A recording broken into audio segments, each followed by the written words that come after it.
Hello viewers, আশা করি সবাই ভালো আছেন। আমিও ভালো আছি। তো চলে আসলাম নতুন আরও একটি ভিডিও নিয়ে।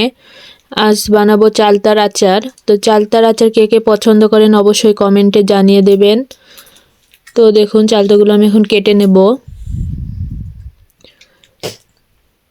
তো প্রচুর শক্ত ছিল, যার কারণে বল দিয়ে কাটতে হলো। তো দেখুন এর ভেতরে আমি আজ প্রথম দেখলাম, আপনাদেরও দেখার সুযোগ করে দিচ্ছি। এর বীজটা দেখতে এত সুন্দর ছিল, আমি আপনাদেরও দেখাচ্ছি।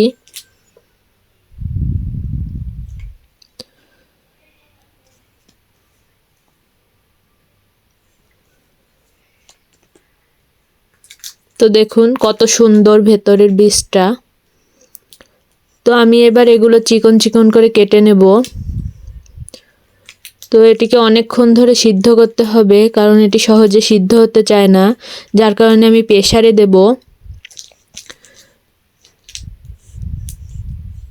তো দেখুন এভাবে কেটে নিতে হবে সবগুলো। তো ফাইনালি আমার কাটা শেষ। এবার আমি এগুলো ধুয়ে নেব। ধুয়ে আমি প্রেসারে দিয়ে দিলাম। তো এখানে আমি এখন লবণ, হলুদ ও মরিচের গুঁড়ো অ্যাড করব এবং পরিমাণ মতো পানি দেব। পানি একটু বেশি দিতে হবে, যার কারণে এটা সিদ্ধ হতে হবে। কারণ তো 15 থেকে 20টা শীষ দিতে হবে। আমি প্রায় 20টাই দিয়েছিলাম।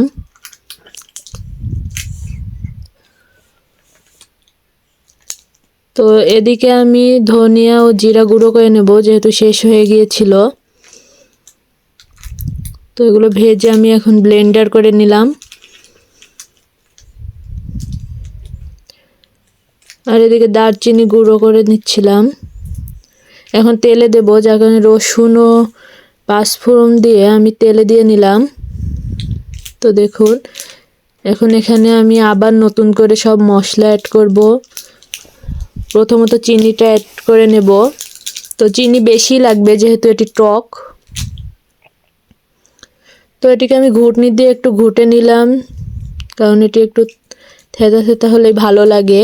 তো শুকনো মরিচের গুঁড়ো, এখানে আমি দারচিনির গুঁড়ো, ধনিয়া ও জিরা গুঁড়ো দিয়ে আমি এটিকে ভালোভাবে মিশিয়ে নিলাম।